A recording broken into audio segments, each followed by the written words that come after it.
বিয়ে শাদী করিনি। বিয়ে কেন করেননি? বিয়ে শাদী করিনি এই বাপ মার কারণে।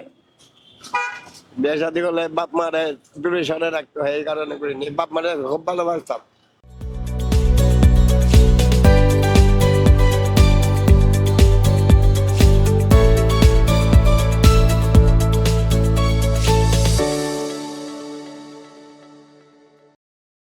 আপনার নাম কি?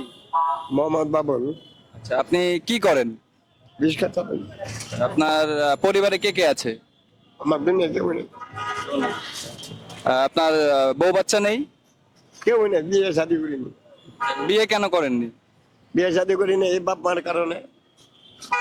বিয়ে শাদী করলে বাপ মারে দূরে সরে রাখতে হয়, এই কারণে করিনি। বাপ মারে খুব ভালোবাসতাম, এই কারণে করিনি। আচ্ছা, আপনি দৈনিক রিক্সা চালিয়ে যে ইনকাম করেন, সেই ইনকাম দিয়ে কি আপনি নিজে চলতে পারেন? হ্যাঁ, আল্লাহর রহমতে চলতে পারি। তাহলে আপনার এই পৃথিবীতে পরিবার বলতে কেউ নেই। দুনিয়া কেউই নেই। আপনি আপনি যে এইভাবে রাস্তায় থাকেন, আপনার কষ্ট হয় না? কষ্ট হয়। রাতে যেমন শীতের দিনে ঘুমাইতে পারি না, শীতের ভিতরে সারা রাত বয়ে থাকতে হয়। আচ্ছা, এই যে রিক্সাটা আমরা দেখতে পাচ্ছি, রিক্সাটা কি আপনার নিজের? না, ভাড়া। নিজের ভ্যান ছিল, ভ্যান চুরি হয়ে গেছে। দৈনিক আপনি কত টাকা ভাড়া জমা দেন রিক্সা চালিয়ে?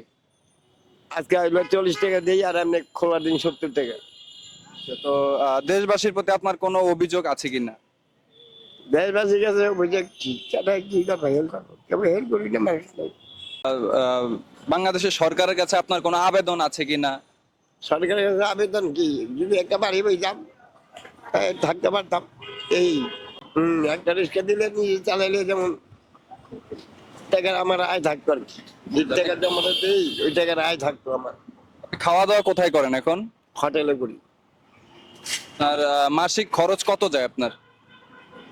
এক বেলা খাইতে গেলে আজকালকার 100 টাকা হোটেলের জায়গা, 3 বেলা ধরেন 300 টাকা জায়গা।